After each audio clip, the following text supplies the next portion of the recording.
And a warm welcome to the program. I am Imonia Marere. Edo State in South Nigeria is one of the 8 states with off-cycle governorship elections in the country, due, of course, to court judgments arising from election petitions. The others are Bayelsa, Kogi, and Imo, which elections took place in November 2023. And the others are Ondo, Osun, Anambra, and Ekiti states. The Independent National Electoral Commission (INEC) has fixed September 21, 2024 for the Edo State governorship election, and this has expectedly set the contestation on fire in all political parties, especially in the 3 so-called big parties in the state, that is, the People's Democratic Party (PDP), the All Progressives Congress (APC), and the Labour Party (LP). In the lead-up to the September date, the parties have been facing daunting challenges of where to pick their candidates or standard bearers from. It's a battle for senatorial district supremacy.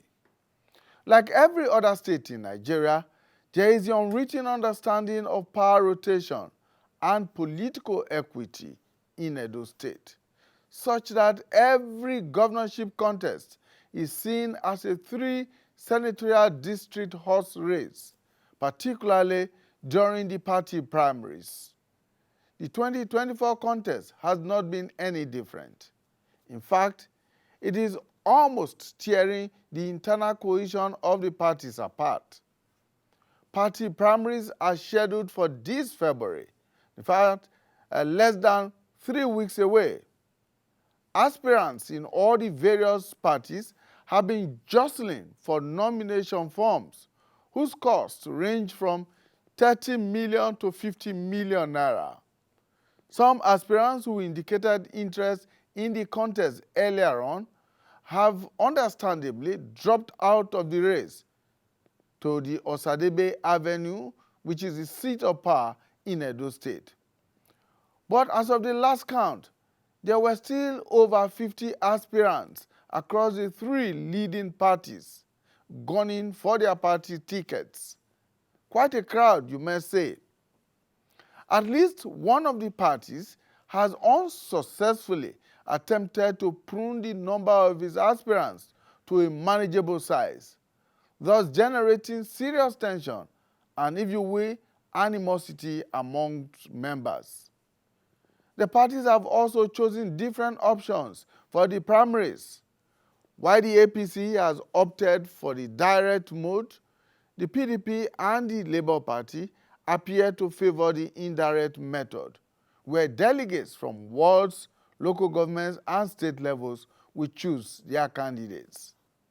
Now, even as this will be the open process for choosing the candidates of the parties, what will be the underlying factors that will determine the choice of each one of the parties? Will zoning or rotation play a major part? Will competence, capacity, and merit have a place? Will fairness, equity, and political justice be given some room to rear its head? Now, will godfatherism and politics of imposition rear their ugly heads again? What should be the ideal democratic criteria for the candidates of the various political parties to emerge for the contest that is still about 8 months away? Well, join us as we look at the twists and turns, the complexities, and the high-wire intrigues of politics in Edo State as we move towards the primaries and ultimately towards the governorship contest in September. Well, I'm joined in the studio by Barrister Godswill Iyoke. Barrister Iyoke is a legal practitioner and a political analyst. Thank you so much for joining us. Thank you so much, and good afternoon. Also joining us is, of course, a familiar face on this program, Ezewan Nwagu, civil society activist and a seasoned electoral systems analyst. Thank you so much, Ezewa. Thank you very much. And Happy New Year to you both. I'm seeing you for the first time this year. I've been seeing you in other places. Virtually. I've been seeing you virtually. All right, And gentlemen. So let's go on a short break, and when we come back, we delve into our discussion full scale. The Nigeria of our dream, the Nigeria we need, is the united, indissoluble, and cohesive Nigeria which guarantees equity, fairness, justice, and prosperity for its citizens. That is our focus on people, politics, and power. It is fresh, insightful, impactful. It's a must-watch. People, politics, and power on AIT. Thank you so much for staying with us. Barrister Iyoke and Ezewa Nwagu very much here with us to take a look at the politics that is beginning to unfold in Edo State, South Nigeria. One state that is going to go for a governorship election on September 21, 2024, at least by INEC guidelines and date fixed for those elections. Primaries are coming up in a few weeks from now. The first, of course, is coming up on February 17th, when the All Progressives Congress will be choosing its candidate, and on February 22nd, the PDP and the Labour Party will also be going out there to pick a candidate for the elections. There are, of course, other political parties in the race for the Osadebe Avenue, the seat of power in Edo State. But, of course, most of the politicking and noise coming out of Edo State is around these three political parties. But it's okay. Let's begin with you. What's your reading of the situation in Edo State at the moment? Thank you so much. I think in reading Edo State situation, you have to look at the Edo State itself, particularly in the context of politics. Edo State is unique in very many ways. It's a political party that it's a community of people, diverse ethno-religious configuration that you could say, of course, it is tagged the heartbeat of the nation. And I think in a way you'll be able to reflect and feel the pulse of the Nigerian politics in Edo State. It's a state that politically you would not really ascribe to be under the control of any political party. It's a party that is a state that is dynamic in very many ways, in the way politics is played. Recall that at the time, of course, it was a PDP state, as it were, politically active, and of course it remained so until 2008, when the saddle of leadership moved from ACN now to APC. And of course, we understand what played out in the process of that transition. And so much went in that affected and defined the culture of politics in that state. One was a battle, one-man battle against godfatherism. That was the point, that was the first state where the matter of godfatherism was dealt with. And of course, became a mantra of political leadership aspiration of the comrade governor that took over. And of course, prior to that time, one would say that the leadership of the state didn't perform too well. Of course, that was actually confirmed in the fact that it was the state that produced a governor that was actually convicted for corruption, and of course, which itself is a mark of poor leadership. One would say there was a modicum of development or definition of what good governance should be like, at least after that 2007. However, we understand what went on, how the transition from that particular government, that particular leadership, which was under comrade who was from Edo North to an Edo South, what one considered at that point in time to be a dark horse. Wasn't a politician, a technocrat, as it were. And you will see that idea of technocracy playing up in Nigeria, being dominant in Edo politics. Appears as if people are discontented with politics, as it were. They want good leadership based on what they consider to be development. They want a development-oriented leader. So what people expect of Edo State is a leadership, a development-oriented leadership, not political power-oriented leadership. And that is basically the major thing that is in contest right now at this election. And one would say, too, that as you look at all the players and most of the dominant participants, aspirants, most of them are technocrats. Of course, you could figure out one or two politicians. As you look at them too, you ask yourself, you find out that there's a particular pattern. You can classify the various candidates, core politicians, accidental politicians, as it were, those who came into politics through their maybe perhaps their technocratic credentials, who have acquitted themselves, and those who perhaps who came as technocrats but didn't quite distinguish themselves, and those whom people perceive perhaps as political opportunists, seeking to ride on the crest of established political figures within the state. However, the state is what I would consider to be an obedient state. Obedient not in the sense of being Labour Party friendly. Obedient in the sense that they are liberal, open-minded, blank electorates that will sway to whoever they find as a leader. That is what is going to happen in this election. Okay. So where are these elections? So the major task before the political parties right now is to pick a candidate.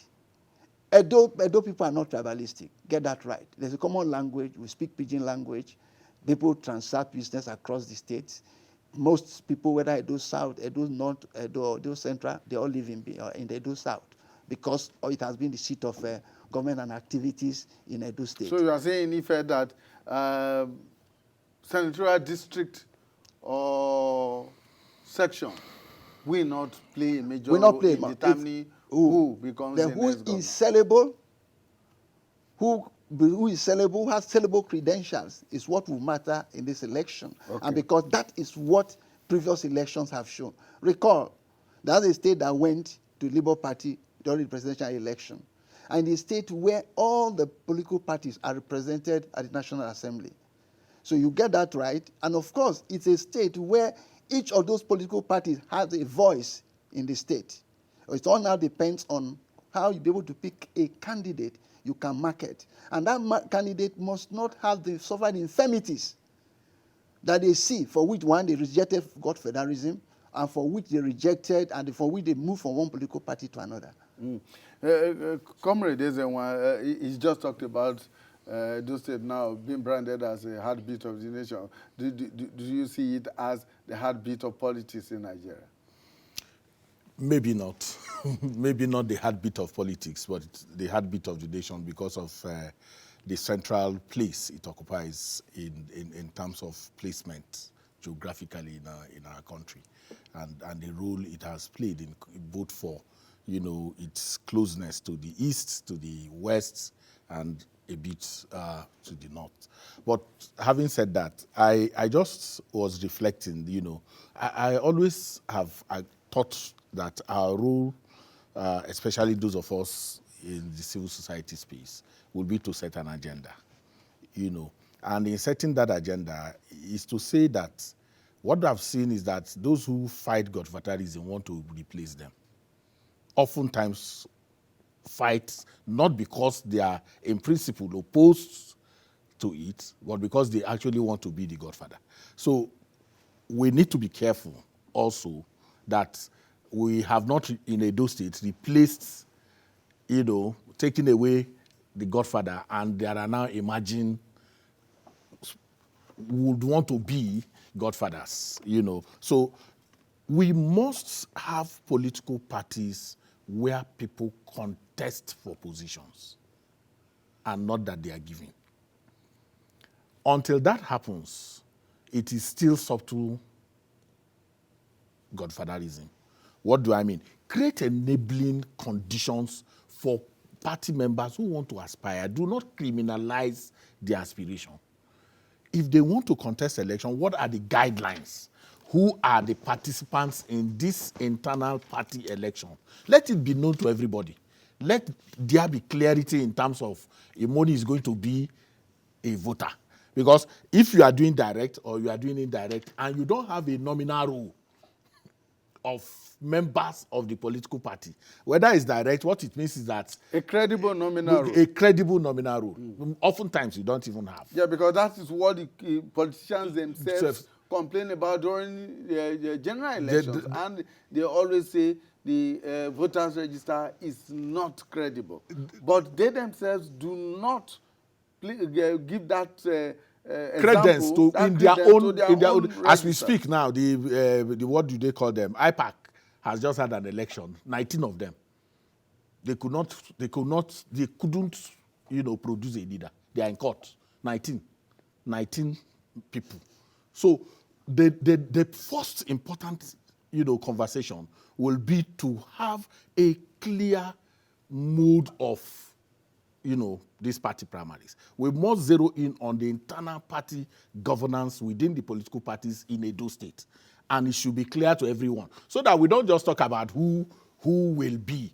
Because at the end of the day, whether in APC, PDP, people are already, there is already a zoning in terms of zoning out some people, and then this is who this one prefers, this is who this one, even when there is a pretense, but except you have a credible platform, that the mechanics of conducting those primaries are very clear to all the people who are aspiring, for me, that's a huge challenge. Because what we're going to do is to raise personality cults, and that is what we do always in our election.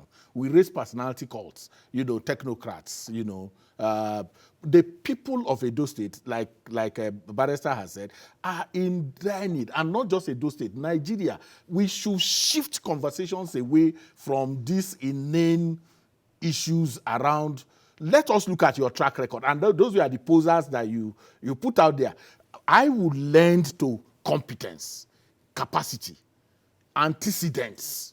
Beautiful. Not just all those are for me what Nigeria requires right now. If we go back to the same issue of senatorial district, what do you call it, where the person, whether it's from the south or from the north, what has happened is that where are we currently in human capital index? What is the livelihood conditions of the majority of people of Edo State that do not have tribal marks? That for me will be my interest. And so the internal party governance mechanism within the political parties need to be open and transparent so that where we are sitting now, we can say clearly that these are the people who will vote in APC, whether direct or indirect. Who are the delegates in the indirect? Okay? Who are these delegates? Because if you also don't know what process is going to throw them up, how do they emerge? So if it is the governor's list, for instance, where you have a governor, or it is comrade's list where he's the highest political current leader of that party, these lists have to be open so that the criteria, so that if I want to run for governorship, I can go and meet the people, and then the people can then hold me accountable. Otherwise, what we keep having is that we gave him the ticket. We gave him the tickets. In 2016, we knew how the technocrats emerged. We knew. And this whole idea about technocrat, if you have thrown yourself into the array, you are a politician. You stop pretending that you are any technocrat. What are the criteria? What are the things that needs to happen in the political party, which I can see, you can see, the media can interrogate it, and that for me. I need to clarify the idea of who a technocrat is in the context of politics. I believe a technocrat, by my understanding, is the person who has a second address, who have shown some measure of who has manifested himself otherwise than in politics. There are some persons who you can't even ascribe anything to except the process of political, and the political process. And I agree with him that what we're looking at right now is a matter of with competence and capacity. But also, howsoever we perceive, I don't think the matter of issue of what do you call it, party members, membership register is really critical now. It is the way it is. Let's take it the way it is. How is it? Howsoever, I quite agree with him that we have a problem with matter of membership register of parties. Howsoever it is, bad or poor, if a poor candidate emerges, either by some crooked means or otherwise, who is unpopular, who is not sellable to the electorate, those people will reject him. They have rejected godfatherism. That has been established as a tradition in the state. And of course, well, if any person comes... They exercise the ghost of godfatherism in 2008, but did not kill it because it reemerged that's what I'm in saying. 2016. But and if, it's Barrister, let me just... I agree with Barrister, you. let me intervene a bit. But you know the reason I yes, want to intervene yes. is, you see, second address, we have come to that point where we also make a fetish.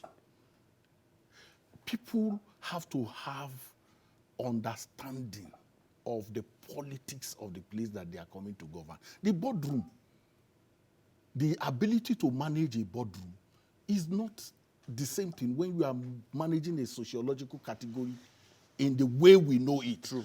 Managing the complexities. True. Of society. Yes. So, sir, no. So, what I'm saying, I understand. I understand the definition that you are providing is very clear to me, but I'm saying that it takes much more than that. It takes a process. A good process can produce a bad outcome. Sure. But let us have a good process. A good process that does not, by its very nature, become dictatorial and produce for us what we think. Because at the end of the day, there's 8 years to analyze in that state. You must analyze that 8 years and say, in every sector, what progress has been made. You that is coming to take over, what can you improve upon? So somebody can see you now and say, oh, you are a technocrat, you know, you are a lawyer. But if you are not community centered, if you don't have a root in your community, if you don't have a root with your people, if you feel so, you know, alienated from your people and you are bringing these esoteric ideas, because we've seen it. We go to World Bank to go and bring people to run our country. What have we gotten? All we have gotten is privatization. You know, sell everything. In other words, sometimes saying that policy are elitist. Technocracy, yes, technocracy does not translate. No, it doesn't. To good governance. I didn't quite. I didn't drive home my point there. Technocracy per se is not pre-qualification. No, not one silver bullet solution. No. The question is this: there are levels of government: self-government, corporate governance, public governance, all administration. If a person has not shown himself as capable of administering himself, how do you give him some larger responsibility to take care of?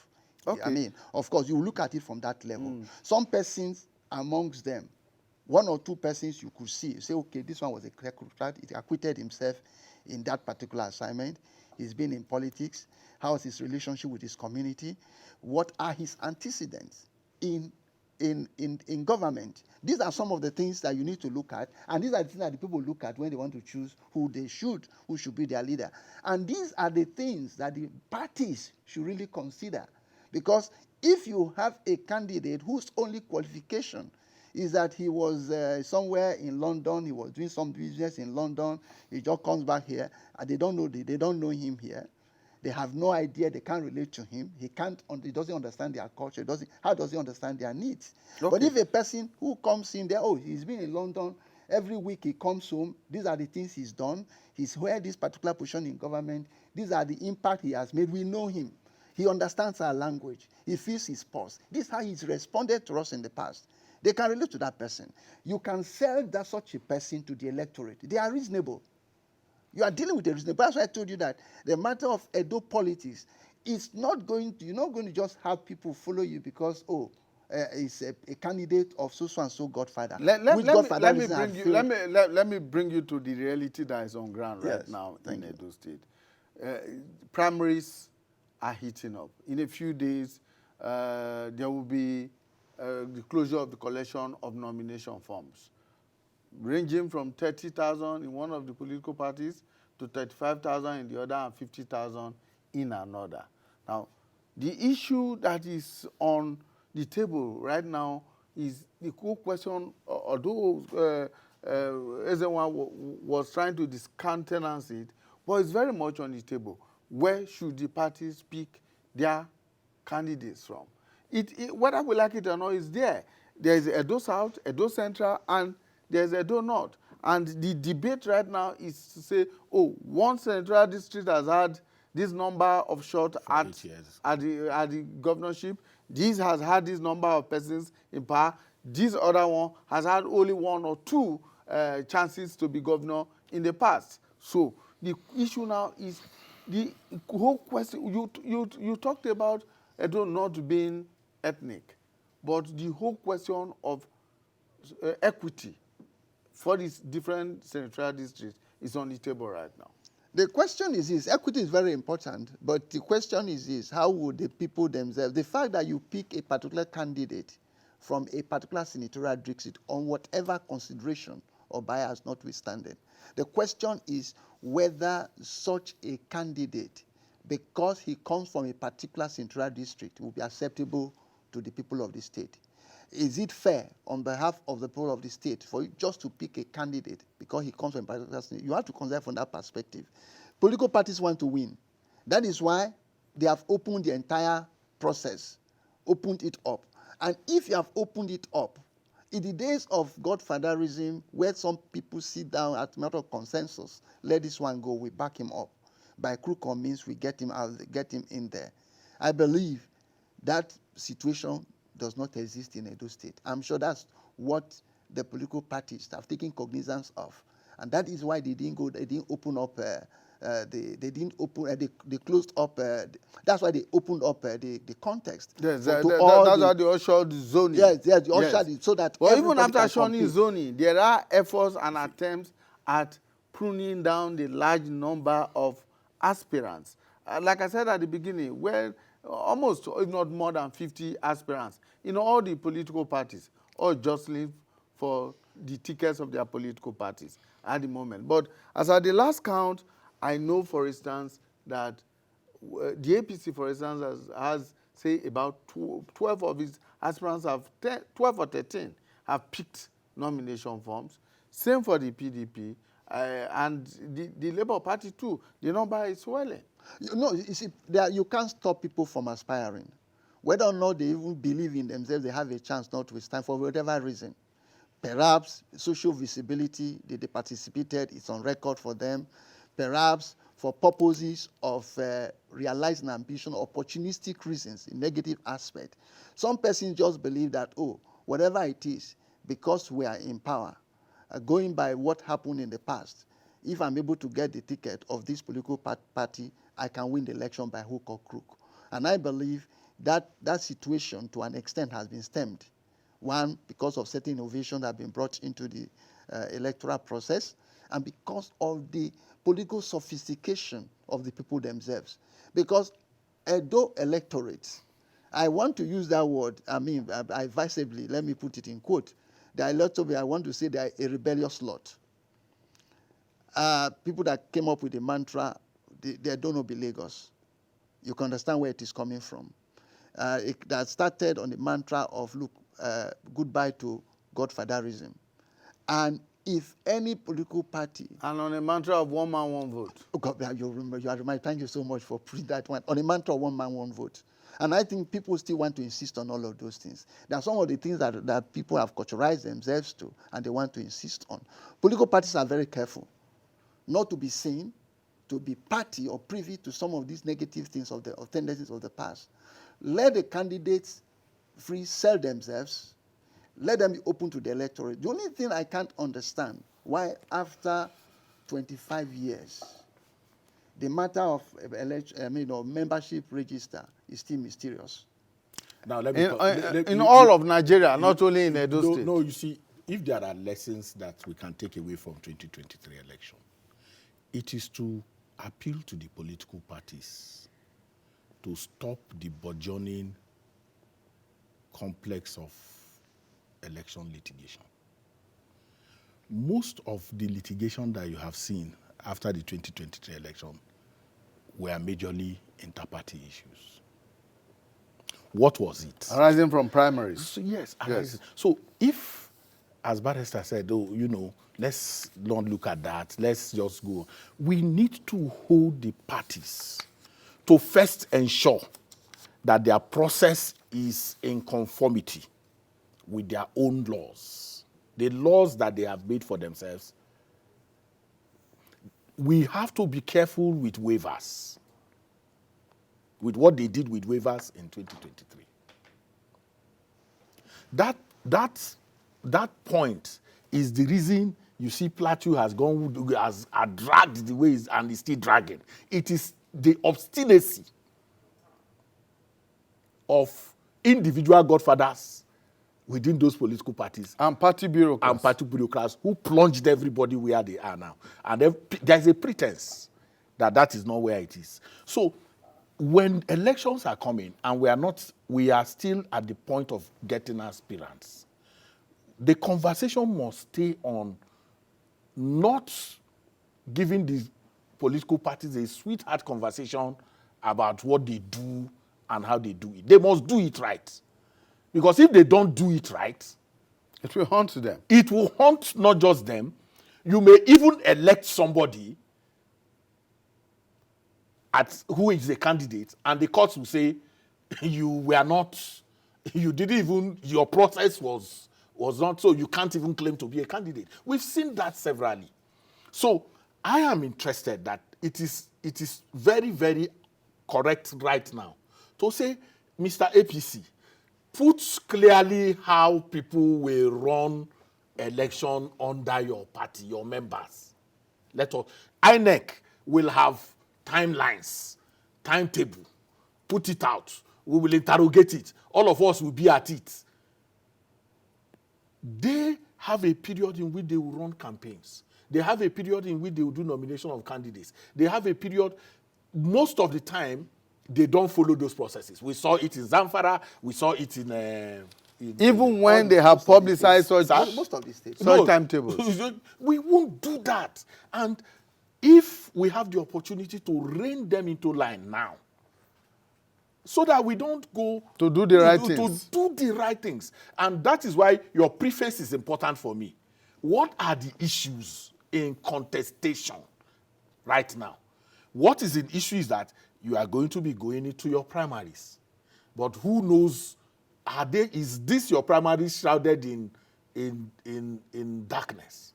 How opaque can we illuminate this your process in a way that I can sit here and say I'm very clear about it? But they are not going to do that. Because whatever mantra of one man, one vote, mantra of Don't Be Lagos, all those things were created. They were creations to capture popular imagination. And they succeeded. They succeeded. But it is our responsibility to bust those things and put the proper context in which the people themselves should be looking at issues. Edo North, Edo South, they are very good. Those things will play. I was not passing them away. They will play. But the political parties must first and foremost understand that if they don't get it right, they will pay for it. And then there's a coterie of lawyers who will look at the books and tell them that, oh no, you know, everything is okay. Whichever way you go, you are going to be fine. You know, you are not going to be fine if you don't do the right thing. You can manipulate the process, but if you don't do the right thing, then it is going to have consequences on all of us. And right now, the department within the regulatory agency in INEC must be interested. Civil society must be interested. Media must be interested in the processes that will lead to getting candidates in Edo State. We can come back later to come and be discussing about competence, about those things. But today's issue for me is a process conversation. Okay. All right, Barrister, very, very quickly. Let's look at what you think will eventually play out. There is an effort at consensus building in the various political parties. But the method are different. While some are trying to impose a pruning process, others are genuinely negotiating amongst the aspirants in order to get the number to a manageable size and to enable them have a seamless process. I think all of the process will go together, whether in process of building consensus, and that is to eliminate nuisance value, or some persons who, if you do not consider them in the conversation at the moment, they could create some problems later in future, like what Mr. Ezenwa had highlighted earlier on. It could create a problem that could itself create a problem for a candidate that eventually emerges, with the possibility of the ticket itself of victory going to a party who ordinarily wasn't supposed to come out victorious. But I think that most importantly, I have already alluded to what I think the political party should do. We should be reasonable. But before I say that, I think it has come to a point where either INEC or various institutions and the court itself should be much more interested in what happens in the political parties. That is the nurturing ground of leaders. That's where you build leaders. That's where you nurture leaders. And the character of the political parties, the process itself, is what actually plays out. Democratic process is even compromised at that level. And what happens at the micro level is what you see manifest and get complicated when that plays out in the open, when we see some of the things we see, as whether it's poverty of leadership or the consequences of which is as a result of what happens in the primaries. So we must begin to insist, who are members of a political party? Why should someone hold a party register as old as 10 years ago when people are coming? You don't even open. They don't even encourage membership. You can't walk to a political party and say, I want to register as a member, and they allow you. It's not. They frustrate you. Why? Because someone wants to hold it, manage it, and that is when you talk about the so-called matter of structures, that's what they talk about when they talk about structures. I have the party structure. I have the party register. And these are people, perhaps, who are, and it is a bedrock of corruption in the system. Because these are people you have to feed, they are people you have to maintain. And if you want to maintain them, either prior to or subsequent to your emerging as victorious in an election, you must provide money to keep them. If there's underdevelopment, there are abandoned projects, it's because this money is going to the maintenance of these party structures. So we must begin, but if the system is transparent, where you are accountable, they know who are those people that are members of a political party, they know what you are doing in a community, they know what you represent, that defines or reflects the interests or values of the people, they back you up. And when you emerge, you manifest those values, those interests, when you emerge in leadership. But because those things are opaque, nobody knows about them. They are hidden. So you just come in, pick any candidate, and because you can muscle your way into power, impose the person on them. So what parties must avoid is imposition of candidates. Okay. In Edo State, once that is realized that a candidate has been imposed or unjustly excluded, the people will rebel. They react otherwise, and the party will say will be the loser. All right. Well, let's go on a short break. When we come back, we will be taking a quick dive into the very latest development in the West African sub-region. And that's talking about the decision of 3 members of the ECOWAS to pull out. Critical, germane to Nigeria's democratic process. Politicians can only be seen maybe on television by judges. They should not intermingle. Because once you intermingle, then you destroy the systems. When the personalities are big, important to national discourse. When you reach certain stage in power and you demonstrate arrogance to the extreme, There's no other thing that will happen to Yola than to fall. When the developments are seemingly complex, confounding like a 1,000-piece jigsaw, that's when we require bold, sound, and analytical minds to help put the pieces together. Jigsaw with Benga Arileba, now showing Tuesdays and Thursdays at 1 p.m. on AIT. Jigsaw, demystifying the issues.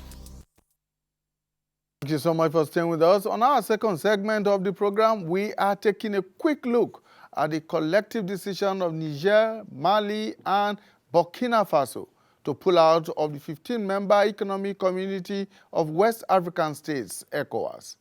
The three countries had been suspended and slammed with sanctions by the authority of the ECOWAS economic bloc following the overthrow of democratically elected governments by their militaries. The military leaders of the three Sahel nations said on Sunday that they were exiting the community because the ECOWAS has, according to them, drifted from the ideals of its founding fathers and the spirit of Pan-Africanism. They blamed ECOWAS for failing to assist their countries in their existential fight against terrorism and insecurity. Joining us at this point in time to look at this latest development is Ambassador Humphrey Ojako, a retired diplomat and Nigeria's former permanent representative to the United Nations. Thank you so much for joining us, Ambassador. Thank you so much for having me. It's been a while. Hope you're doing good. Thank you so much, sir. Right, let's go straight into this development. What are your thoughts? Why do you think that these three countries that have been on suspension from the ECOWAS suddenly decided to withdraw from the ECOWAS? Well, they have given a number of reasons. One of them being that ECOWAS has deviated from the objectives of its founding fathers. Which was based to advance Pan-Africanism and grow the economies of the West African states, as well, of course, as enhance the freedom, sovereignty of these West African states. So they accuse ECOWAS of operating under the influence of foreign countries. I suppose by that they mean the Western countries, so-called, especially France. And if you recall, since the eruption of these new military coups and military administrations in these Francophone countries, we have raised the issue of French continuous suzerainty over its erstwhile African colonies. So you could easily say that many of them, most of them, all of them in fact, had paper sovereignty, paper independence, but were strictly still under the thumbs of Paris in terms of economic and several aspects of their domestic policy. These guys say that's part of what they were fighting against. And today, as you're aware, they have cut off relations with France. The United States is actually struggling to remain relevant in this region with the influence of China. And particularly these three countries, Burkina Faso, Mali, and Niger Republic, actually aligning themselves with Russia. And anyone who knows the relationship between the so-called Western countries and Russia, China, you see a new context in global geopolitics, dominance of the world and its affairs and its fortunes. That is what is going on. And these guys have declared that because ECOWAS is no longer leading or protecting their interests, they've decided to pull out. Yes, Maybe. Ambassador, flowing from that, let me ask this. Was this move anticipated by the rest of the ECOWAS members? If it was not, did it come to the ECOWAS as a big surprise? Now, I ask those questions against the backdrop of the fact that some people have suggested that this withdrawal, this sudden withdrawal, is actually a move by these three states to pressure ECOWAS into lifting sanctions against them. Let me put it this way. If the ECOWAS authorities were taken unawares by this move, it means that they have no diplomatic structures to actually inform them or keep them abreast of developments under their own very authority over West Africa. So to say that it is a surprise would also be a surprise to me if it's a surprise to them. But then, reasons it should not be a surprise. Protection of democracy. I think that's what the ECOWAS authority went out to do, to protect democracy in the sub-region, its growth and its success and entrenchment. But the questions need to be asked deeper than that, and we are not asking those questions. Protecting democracy is a very good thing, and it is a rule of the ECOWAS authority now. There are rules and resolutions that are made which these three countries belong to. But within those rules, we must subsume some other rules. That what we are protecting really is democracy and not preservation of regimes and regime survival. And that is the critical question maybe these countries may be asking. If it was a protection of democracy, why was the diplomatic option not put at the front, middle, and center of the developments in this place? To say, listen, if you guys give us a timetable for return to proper elected governance, maybe these matters will be settled. It is embarrassing that the European Union, remember, formed the Treaty of Rome, I think 1957 or 58. By the turn of the decade, it had become a 12th member state. And today it has graduated into about 27, I think, with the exit of Britain. We didn't weaken it. But look at ECOWAS, started in 75, 15 member states. Some Mauritania withdrew for some reasons. And now these three say they are leaving. And ECOWAS will say they were unaware that such a thing would happen when we started with sanctions. We started with imposition of sanctions. And then we do not encourage the proper practice of democracy to hold roots.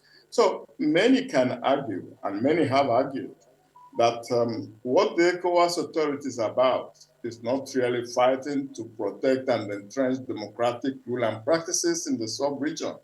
It is to protect themselves, to protect regimes that find ways to elongate their tenure when it is over. Regimes that find it difficult to conduct free and fair, credible elections which the people can buy into. Regimes that shoot human beings, send live bullets to shoot young people and so on when they protest certain undemocratic practices going on in the country, like police brutality. You send police and army to shoot them. Are those parts of the democracy ECOWAS is trying to protect? So these things need to be properly examined to ensure that... Ambassador, we're fast running out of time, but let me ask you this last question. Do you think that this development could lead to the disintegration of the ECOWAS bloc? No, I do not think so for certain reasons. I think if appropriate diplomacy is applied, if, while diplomacy in terms of negotiations and rapprochement are reached, These countries are very vulnerable, easily the poorest countries in the sub-region. They are landlocked. ECOWAS offers them access to the sea and so on.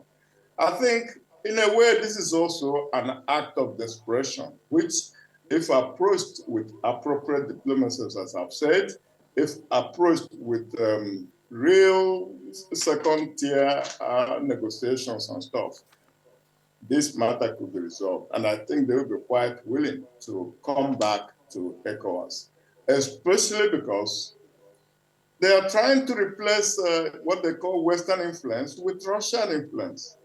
And I do not see the problems that the West could not solve for them. I don't see Russia solving those same problems, whether it is in the military area or in the economic area. Then, of course, ECOWAS should begin to lay more emphasis on economic growth and development than the excesses of political intervention. After all, to my mind, ECOWAS should be a confederation of states, and definitely it cannot work as a regional government. Thank you so much, Ambassador. Thank you for your time. Ambassador Humphrey Ojako, retired diplomat and Nigeria's former permanent representative to the United Nations. Thank you for your time. Thank you so much for having me. All right, very quickly, we have very little time left. I'm just going to ask you both to weigh in on this development. What are your thoughts, Ezewan? My quick thought is that the defense of democracy does not contemplate that people who will take up arms against the government of their state and replace that government and begin to make arguments. Those arguments cannot hold. They should not hold. Because the ones who make those arguments will not prove and has not proven, and our history does not prove that they offer anything. As we speak now, they will restrict the rights of their people. The things we take for granted, those intrinsic values of democracy, they are not just about good roads. They are not just about hospitals. They are also about the fact that I can come to this studio and say what I want to say and go home freely, without anybody challenging me. Barrister? I think, maybe I slightly differ. I think what is in contest right now is what democracy really is. Whether democratic process is just contestation for power by civilians or non-military persons, which process oftentimes compromised by the use of military power that demystifies the process. So I think that's what is an issue in what happened in Mali, Burkina Faso, and Niger Republic. People are beginning, people begin to see development. If democracy is not an end in itself, it's a means to an end. People want development, and anyhow it comes. And people are beginning to see that, look, we can get it here, it's not as expensive, and we get more benefit. And I think what ECOWAS nations should be much more bothered about, how to create a credible process, democratic process by civilians. Otherwise, their antagonism against these states is not the solution. Thank you so much. And that's how we're going to be drawing the curtain on the program today. We have had Barrister Godswill Iyoke, a legal practitioner and political analyst, and of course, Comrade Ezewan Wago, who is a civil society activist and chair of Partners for Electoral Reforms. Of course, he is an electoral systems analyst. He's been here for quite a while, and I'm sure that you'll be here for much, much longer. Absolutely. Thank you so much. Let us also extend our greetings to Ambassador Humphrey Ojako, Nigeria's former permanent representative to the United Nations. That's our program for today. Thank you so much for investing your time with us. Bye for now.